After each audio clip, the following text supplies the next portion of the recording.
آدمی کی زبان اتنی باہر لٹک جائے گی اس پہ 18 آدمی کھڑے ہو سکے. ان تمام پیاسوں سے گھبراہٹوں سے اگر بچنا چاہتے ہو اتنی شدید گھبراہٹ آئے گی, اتنا سخت ماحول بن جائے گا. قرآن کریم کہتا ہے یا ایھا الناس اتقوا ربکم, ڈرو اپنے پروردگار سے جتنے تمہیں آنکھیں دی. اتقوا ربکم, ڈرو اس پروردگار سے جس نے زبان دی. اتقوا ربکم, ڈرو اس پروردگار سے جس نے اولاد دی. اتقوا ربکم, ڈرو اس پروردگار سے جس نے کاروبار دیا. ڈرو اس پروردگار سے جس نے ہاتھ دیے, جس نے پیر دیے. فرمایا اتقوا ربکم ان زلزلۃ الساعۃ شیء عظیم. اتنا سخت گھبراہٹ ہوگا قیامت کے دن. نبی کریم صلی اللہ علیہ وسلم نے فرمایا اگر کوئی اس پیاس سے بچنا چاہتا ہے, اس گھبراہٹ سے بچنا چاہتا ہے, تو ایک ہی صورت ہے کہ وہ رمضان کے روزے رکھا کرے. حدیث میں آتا ہے کہ قیامت کے دن اللہ پاک جل شانہ عرش عظیم کے سائے میں کچھ لوگوں کو دسترخوان پہ بٹھا کر کھانا کھلائیں گے. اس تباہ کاریوں والے دن, پریشان حال والے دن, جس دن یہ حال ہو, فرمایا یوم یفر المرء من اخیہ و امہ و ابیہ و صاحبتہ و بنیہ. اما ابا بیوی اولاد کوئی بھی کام آنے کو تیار نہیں. حالات اس طرح سے دگرگوں بن جائیں گے. فرمایا کلا اذا بلغت التراقی وقیل من راق وظن انہ الفراق والتفت الساق بالساق الى ربک یومئذ المساق. فرمایا موت تمہارا کام آ کر تمام کر دے گی. یہ ہاتھ کام نہ کریں گے, یہ آنکھ کام نہ کریں گی, یہ پیر کام نہ کریں گے, یہ دل و دماغ نکما ہو جائے گا, یہ بیوی بچے کام نہ آئیں گے, یہ دھن دولت کام نہ آئے گی. تمام کا تمام نظام کائنات بیکار ہو جائے گا. تو خداوند کریم نے رمضان المبارک کے ساتھ ساتھ شب قدر کی حج کی رات عطا فرمائی اور یوں فرمایا اے میرے محبوب آپ رویا نہ کریں, آپ غم زدہ نہ ہوں, آپ پریشان حال نہ رہا کریں. میں نے تیری امت پہ کرم کر دیا, ایک رات ایسی عطا کر دی جو 1000 مہینوں سے بہتر ہے. اور قرآن کریم پڑھنے کا لطف میں اور آپ کیا جانے. جاؤ ابو بکر صدیق رضی اللہ تعالیٰ عنہ سے پوچھو کیسا قرآن کریم پڑھا کرتا تھا. سارے کافروں نے کھڑے ہو کر کے اعتراض کیا ابو بکر کو ہم زور سے قرآن کریم نہیں پڑھنے دیں گے. ابو بکر قرآن پڑھتا ہے, ہماری عورتیں پر اثر انداز ہوتا ہے, ہمارے بچوں پہ اثر ہوتا ہے. اور مکے کے کافروں کا یہ بیان ہے کہ جب صدیق اکبر قرآن پڑھتا تھا پہاڑ لرز جایا کرتے تھے.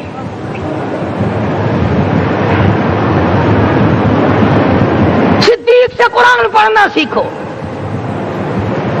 فاروق اعظم نے اسی قرآن کریم کے ذریعے سب کچھ حاصل کیا. ساری رات فاروق اعظم قرآن کریم کی تلاوت کیا کرتے تھے, ایک ایک رکعت میں پورا ختم قرآن کرتے تھے. آج تو یہ باتیں کہانی نظر آتی ہیں.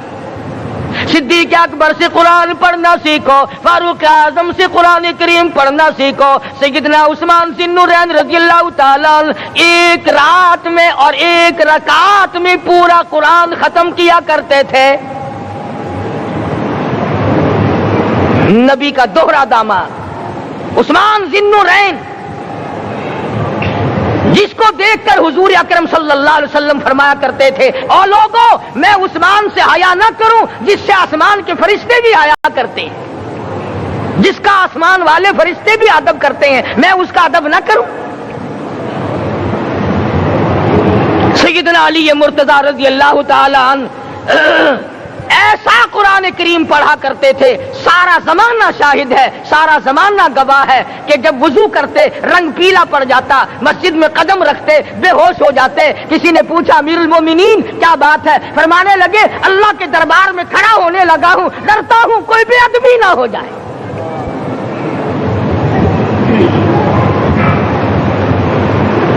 قرآن کریم ان سے پڑھنا سیکھو۔ حسین نے تلواروں کی چھاؤں میں قرآن پڑھا، نیزے کی نوک پہ قرآن پڑھا۔ سعید بن مسیب نے تلواروں کی چھاؤں میں قرآن پڑھا۔ حضرت امام احمد بن حنبل نے کوڑوں کی گونج میں قرآن پڑھا۔ ابو حنیفہ رحمت اللہ علیہ نے جیل سے جنازہ نکلنے سے پہلے قرآن پڑھا۔ علامہ ابن تیمیہ نے جیل کے مینارے میں قرآن پڑھا اور کوڑے کھائے۔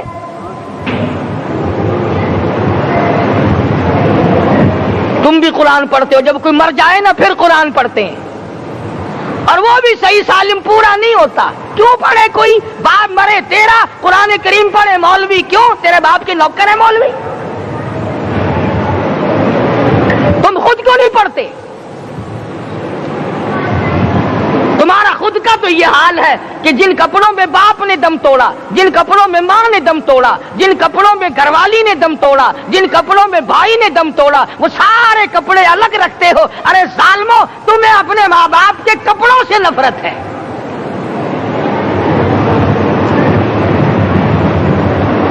باپ کی دکان سے نفرت تو نہیں، باپ کی چارپائی سے بڑی نفرت ہے۔ جس بستر پہ باپ دم توڑے تم اس بستر کو نہیں استعمال کرتے۔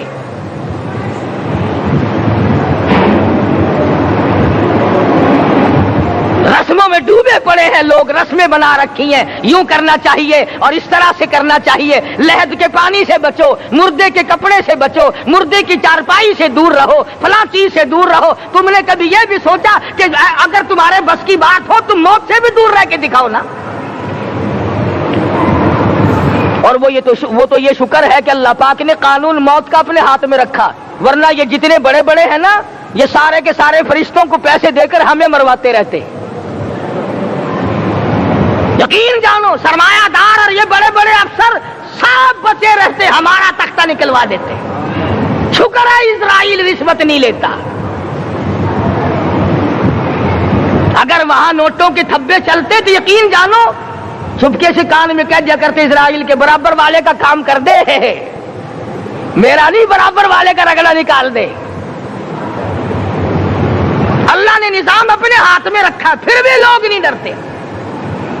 فرمایا تبارک الذی بیدہ الملک، تمام برکتیں اس ذات کے ہاتھ میں ہے جس کا ملک میں راج ہے۔ وَهُوَ عَلَى كُلِّ شَيْءٍ قَدِيرٌ، ہر چیز پہ وہ قادر ہے۔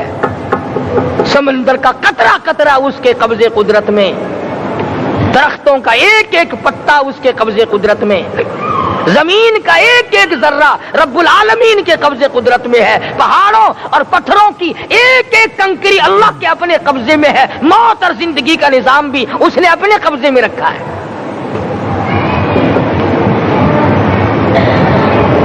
قرآن کریم ان سے پڑھنا سیکھو اگر کسی نے پڑھنا ہے۔ مجد الفسانی سرہندی رحمت اللہ علیہ جب قرآن کریم پڑھا کرتے تھے تھوڑا سا پڑھتے پھر بے ہوش ہو جاتے۔ شاہ ولی اللہ نے مار کھا کر قرآن کریم پڑھا، شاہ عبدالعزیز کے دونوں ہاتھوں کے انگوٹھے کھینچ کر نکال دیے گئے مگر قرآن پڑھا۔ مولانا شاہ اسماعیل شہید رحمت اللہ علیہ کو بالا کوٹ میں ٹکڑے کر دیے گئے مگر اللہ والے نے قرآن کی تلاوت نہ چھوڑی۔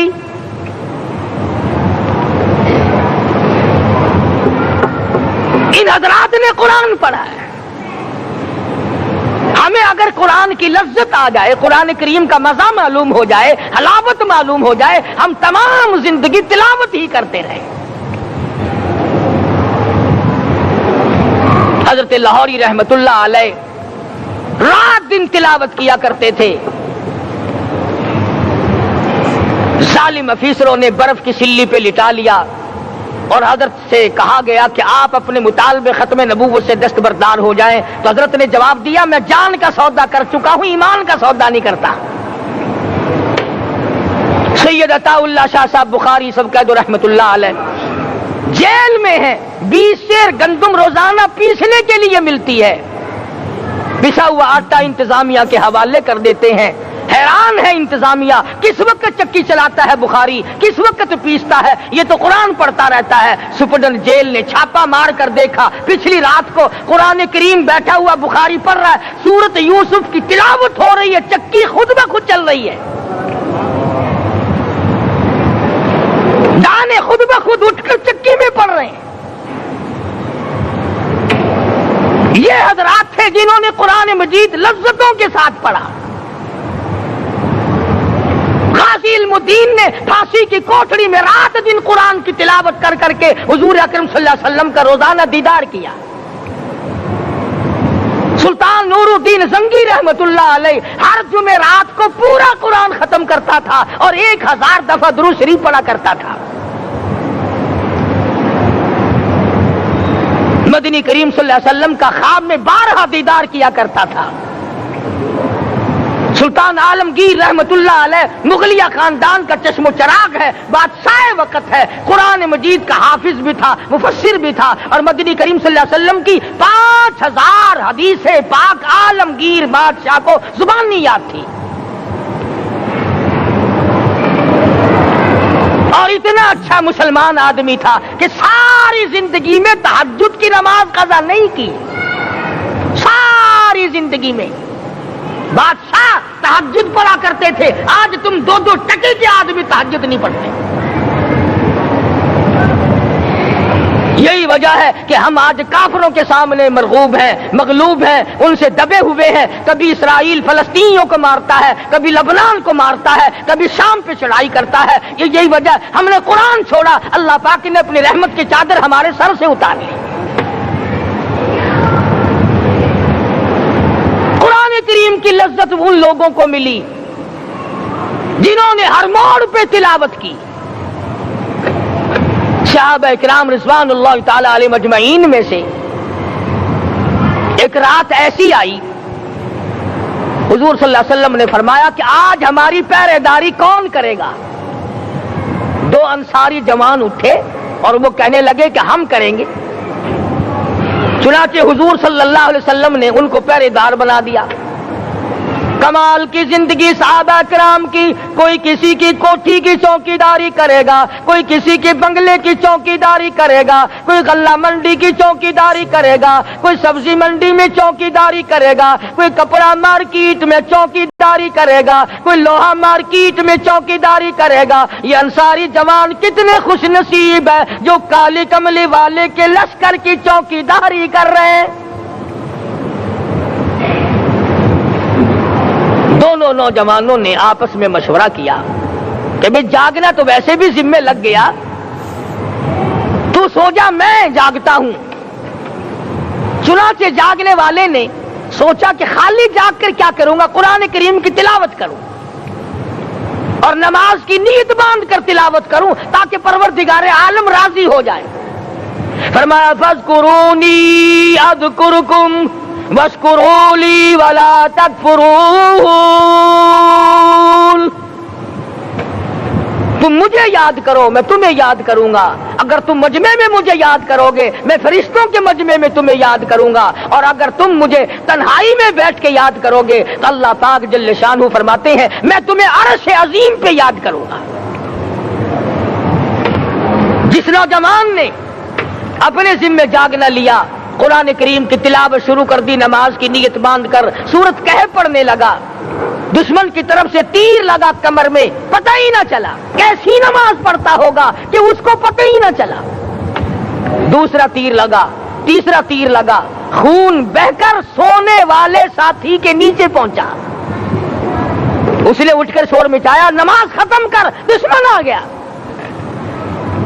چنانچہ جب نماز ختم کی تو کمر پہ ہاتھ لگا کر کہنے لگا کہ میری کمر میں تو تیر چبھے ہوئے ہیں. انہوں نے کہا ہاں تجھے پتا نہیں؟ کہنے لگا نہیں مجھے کوئی پتا نہیں. اب وہ صحابی کھینچ کر نکالنے لگا. وہ جس کو لگے ہوئے تھے وہ کہنے لگا کہ اب تو دکھ ہوتا ہے, میں دوبارہ نیت باندھتا ہوں, قرآن پڑھنے لگوں گا, پھر نکالنا مجھے پتہ نہ چلے گا. اور مسلمانوں خدا کی قسم نبی کے دیوانوں نے, نبی کے پروانوں نے ایسا قرآن پڑھا تیر چبھتے گئے پتہ ہی نہ چلا.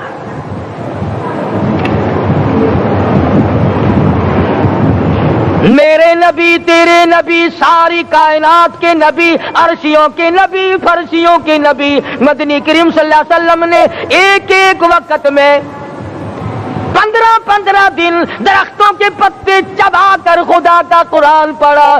آج ہم لوگ مکھن کھا کر قرآن نہیں پڑھتے.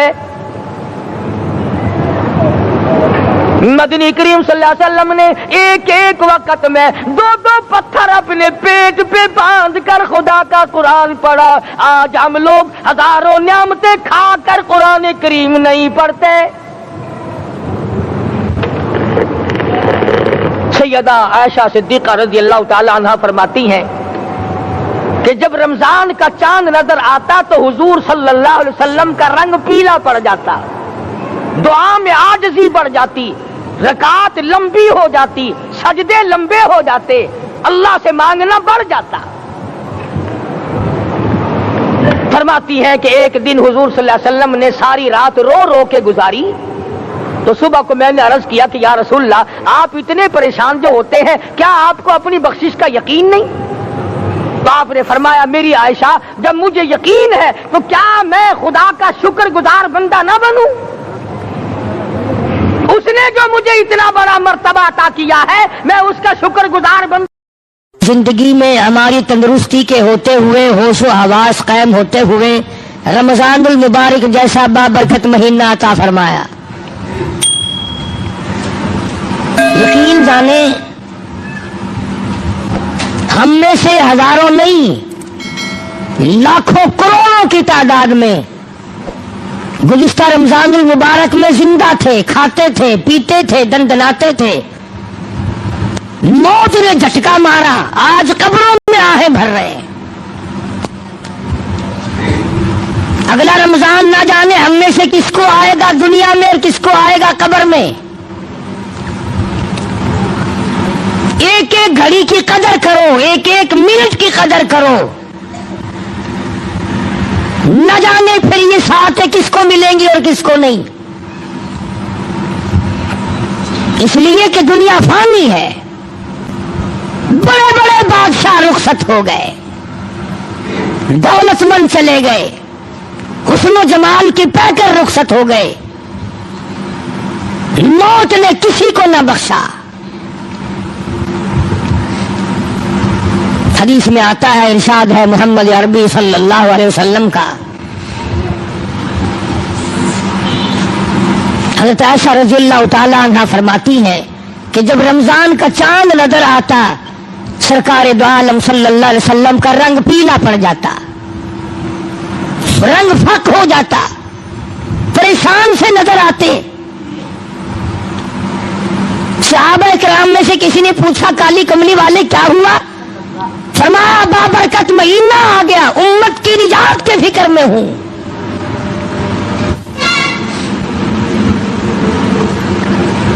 ہر وقت, ہر آن, ہر لمحہ, ہر گھڑی اسی فکر میں رہتے تھے. بے شمار لوگ رمضان المبارک کی قدر نہیں کرتے اور بظاہر گھاٹا نظر نہیں آتا, روزے نہیں رکھتے اور یہ سوچ رکھا ہے کہ بگڑے گا کچھ نہیں. کون کہتا ہے نہیں بگڑے گا؟ خدا سچا, خدا کا قانون سچا, خدا کا نبی سچا, خدا کا قرآن سچا, خدا کی عدالت سچی, قیامت سچی, موت سچی, قبر سچی. یہ تمہیں کس نے کہا کہ کوئی پوچھنے والا نہیں؟ یہ کس نے تعلیم دی ہے کہ کوئی حساب و کتاب نہیں؟ وہ پروردگار ہے جو سارے جہان کا خالق و مالک ہے, جس نے پیر کے ناخن سے لے کر سر کے بال تک پیدا فرمایا. اور حضرات انبیاء علیہ الصلوۃ والسلام کو وہ پریشانیاں اٹھانی پڑی، مگر ثابت قدمی کے ساتھ اپنے اصول کو نبھایا۔ اندازہ تو لگاؤ، ایک دو دن کی بات نہیں، ہزاروں ہزاروں سال ایک ایک نبی نے مار کھائی اللہ کے نام کی وجہ سے۔ پہلے فرمایا کہ تم پہ روزہ فرض کیا، پھر تم پہ قرآن کریم نازل کیا، روزہ رکھو، چلتے چلتے اور پھر آ گئے وَإِذَا سَأَلَكَ عِبَادِي، فرمایا وَإِذَا سَأَلَكَ عِبَادِي عَنِّي فَإِنِّي قَرِيبٌ۔ او میرے محبوب، لوگ اگر میرے بارے میں پوچھیں میں کہاں ہوں، سوال کرتے ہیں پروردگار عالم کے بارے میں، ام بعید فننادی، کیا اللہ دور ہے، اونچی اونچی اس کو آوازیں دیں، ام بعید فننادی، ہم اللہ کے بارے میں اللہ کہتا ہے میرے بارے میں یہ تم سے کہتے ہیں ہم قریب ہو تو فنناجی، ہم سرگوشی کریں، دور ہو تو لمبی لمبی اونچی اونچی آوازیں لگائیں۔ فرمایا وَإِذَا سَأَلَكَ عِبَادِي عَنِّي فَإِنِّي قَرِيبٌ۔ میرے محبوب صلی اللہ علیہ وسلم ان لوگوں کو بتا دو، انہیں جتا دو، انہیں سمجھا دو، انہیں آگاہ کر دو، انہیں خبردار بنا دو۔ وَإِذَا سَأَلَكَ عِبَادِي عَنِّي فَإِنِّي قَرِيبٌ۔ میرے بندے میرے بارے میں پوچھتے ہیں میں کتنا دور ہوں، اجیب دعوت الداعی اذا دعان فلیستجیبوا لی ولیؤمنوا بی لعلہم یرشدون۔ اللہ فرماتے ہیں میں تو ہر ایک کی سنتا ہوں، جو مجھے پکارے گا، جو میرا نام لے گا میں تو سنتا ہوں۔ پہاڑ کی غار میں اگر کیڑی چلتی ہے تو میں اس کے پیروں کا کھڑکا سنتا ہوں۔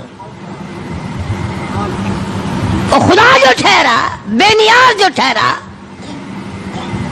ہزاروں نہیں، کروڑوں نہیں، اربوں خربوں مخلوق آئی اور چلی گئی، آئے گی اور چلی جائے گی، مگر خدا کی ذات ہے جو ہمیشہ سے قائم دائم ہے، علی کل شیء قدیر ہے، نہ گھٹتا ہے نہ بڑھتا ہے، نہ اس کا کوئی کچھ بگاڑ سکتا ہے۔